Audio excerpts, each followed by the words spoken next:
اللہ تعالیٰ نے قرآن مجید فرقان حمید میں ارشاد فرمایا ہے کہ فاسألوا اہل الذکر ان کنتم لا تعلمون۔ اگر تمہیں کسی بات کا علم نہ ہو تو اہل علم سے سوال کر لیا کرو، اہل ذکر سے پوچھ لیا کرو۔ سوال کرنا بڑا اچھا عمل ہے، لیکن سوال صرف ضرورت کے وقت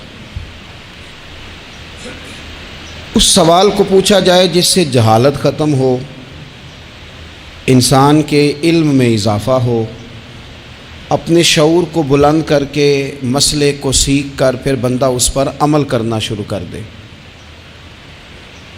نبی پاک صلی اللہ تعالیٰ علیہ وسلم کے صحابہ حضور سے سوالات کرتے تھے۔ امت کو اجازت دی گئی ہے کہ وہ اپنے علماء سے، اہل علم سے، ذی شعور لوگوں سے مشاورت کرے، اور جس چیز کا علم نہیں ہے وہ اس شعبے کے ماہر سے جا کر اس کے متعلقہ وہ رائے لے۔ بہت زبردست مفتی بھی ہو، جید قسم کا عالم ہو، کتاب و سنت پر، سیرت پر، تصوف پر اس کی پوری دسترس بھی ہو، تو پھر بھی اسے حکم ہے کہ اگر وہ بیمار ہے تو وہ ڈاکٹر سے رجوع کرے، اس سے وہ سوال پوچھے، اپنی تسلی کرے اور اپنے حفظان صحت کے اصولوں کے مطابق وقت گزارے، لیکن وہ ضرورت کا، بے تکا نہیں، غلط نہیں، بحث کے لیے نہیں۔ نبی پاک صلی اللہ تعالیٰ علیہ وسلم نے اس کی حوصلہ افزائی ان الفاظ کے ساتھ فرمائی ہے جو ابو داؤد شریف میں موجود ہیں۔ حضور علیہ الصلوۃ والسلام نے فرمایا کہ جہالت سے نجات حاصل کرنے کا ذریعہ سوال ہے۔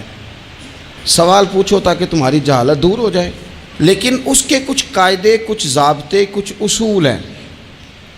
ہمارے ہاں کچھ عرصے سے یہ رجحان ہوا ہے کہ ابحاث، کثرت سوالات، ایسی باتیں جن کا اس انسان سے جو سوال پوچھ رہا ہے دور دور تک کوئی تعلق ہی نہیں بنتا، بے معنی اور بے مقصد اور بے محل گفتگو، بے موقع باتیں، یہ رجحان پکڑتی جا رہی ہیں سوسائٹی کے اندر۔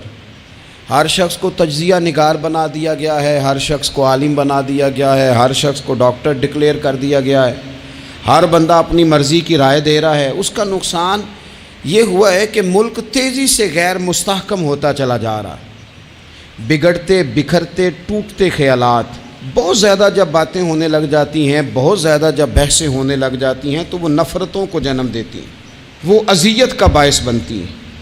قرآن مجید فرقان حمید آپ دیکھیے تو سورہ بقرہ میں سے جو آیہ کریمہ میں نے آج تلاوت کی ہے خطبے میں، اس میں اللہ تعالیٰ نے فرمایا ام تریدون ان تسألوا رسولکم کما سئل موسیٰ من قبل، کیا تم میرے نبی پاک علیہ السلام سے بھی اسی طرح ہی سوال کرنا چاہتے ہو جس طرح حضرت موسیٰ کی قوم نے ان سے کیے تھے؟ جس طرح پہلے حضرت موسیٰ علیہ السلام سے سوال کیا گیا تھا، تم بھی میرے رسول سے اسی طرح سوال کرنے کا ارادہ رکھتے ہو؟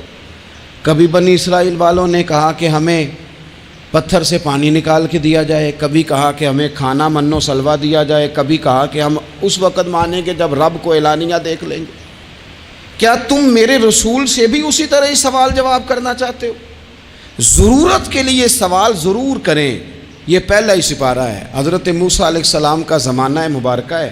ایک شخص نے اپنے کزن کو، اپنے چچا کے بیٹے کو، چچا زاد کو قتل کر دیا اور خود ہی اس کا مدعی بن کے حضرت موسیٰ کے پاس آیا کہ بتائیے جناب میرے اس بھائی کو کس نے قتل کیا ہے؟ حضرت موسیٰ نے ایک سادی سی بات کی، کیا فرمایا؟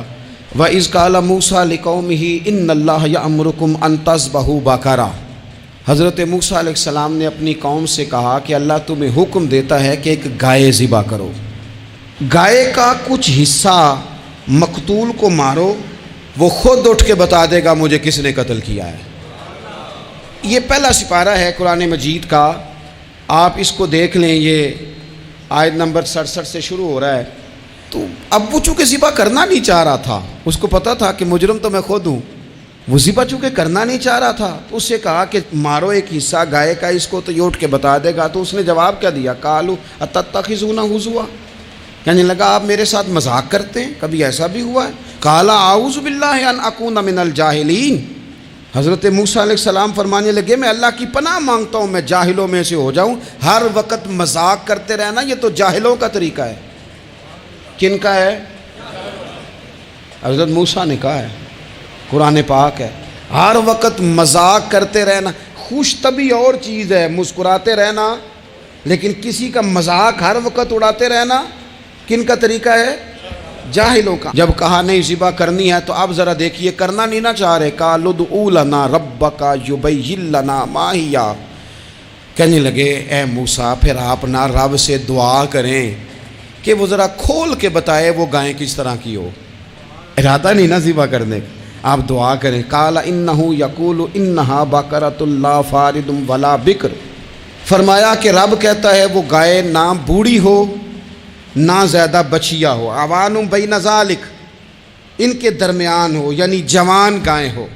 فافعلوا ما تؤمرون، کرو جس کا تمہیں حکم دیا جا رہا ہے۔ قالوا ادع لنا ربک یبین لنا ما لونھا، لو اگلی بات سن لو، کہنے لگے آپ دعا کریں رب سے کہ وہ کھول کے بتائے اس کا رنگ کس طرح کا ہو، رنگ بتائیں کس طرح کا ہو۔ قال انہ یقول انہا بقرۃ صفراء، فرمایا رب فرماتا ہے کہ صفراء رنگ کی ہو، یعنی گہرے زرد رنگ کی ہو۔ یہ رب فرماتا ہے اس طرح کی گائے ذبح کرو۔